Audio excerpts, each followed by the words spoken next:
Most people think dysregulation starts in the mind. They think it's about stress, trauma, or negative thoughts. They assume the problem is psychological. But in many cases, dysregulation doesn't start in the mind at all. It starts in the body's environment. Your body is not just a brain floating in space. It's not just thoughts and emotions. It's a living field made of fluids, minerals, nerves, and electrical signals.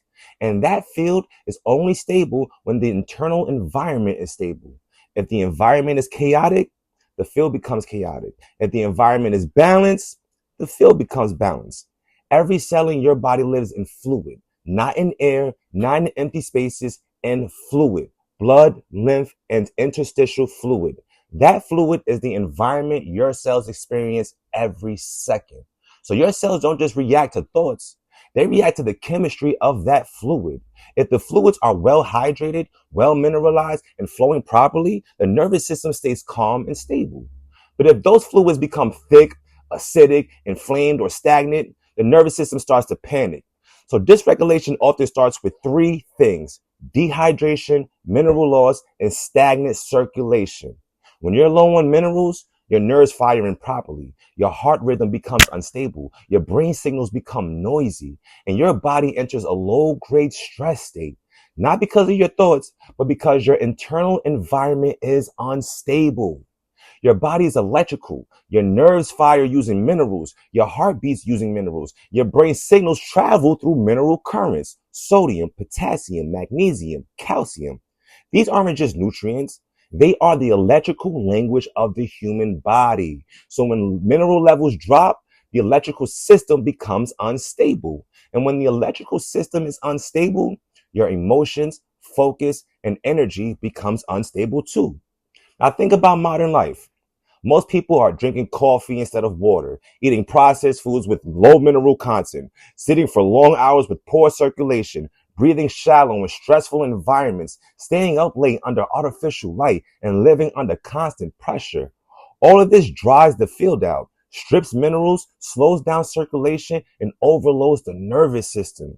That is the beginning of dysregulation. In one field science, we don't just look at symptoms. We look at the whole terrain, because your nervous system doesn't just react to your thoughts. It reacts to blood chemistry, your mineral balance, your oxygen levels, your hydration status, and your circulation. If the terrain is unstable, the nervous system cannot stay regulated, no matter how positive your thoughts are. So when someone says, "I'm anxious, I'm tired, I can't focus, I feel overwhelmed," sometimes the real issue is in low sometimes the real issue is low minerals, poor circulation, stagnant lymph, and chronic dehydration.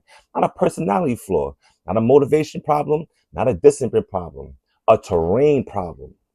Think about your own life, right? How much water do you really drink? How much mineral rich foods are you eating daily? How much time do you spend moving your body? How often do you sit for hours without circulation?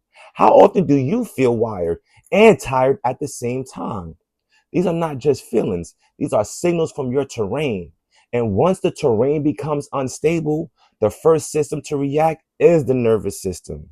Now, in the next video, we're going to talk about why the nervous system controls everything and how it becomes the master regulator of your entire life.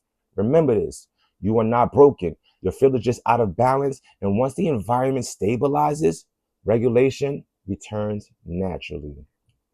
My name is Ty Gilbert, bioenergetics and physiology specialist, and thank you for watching my video.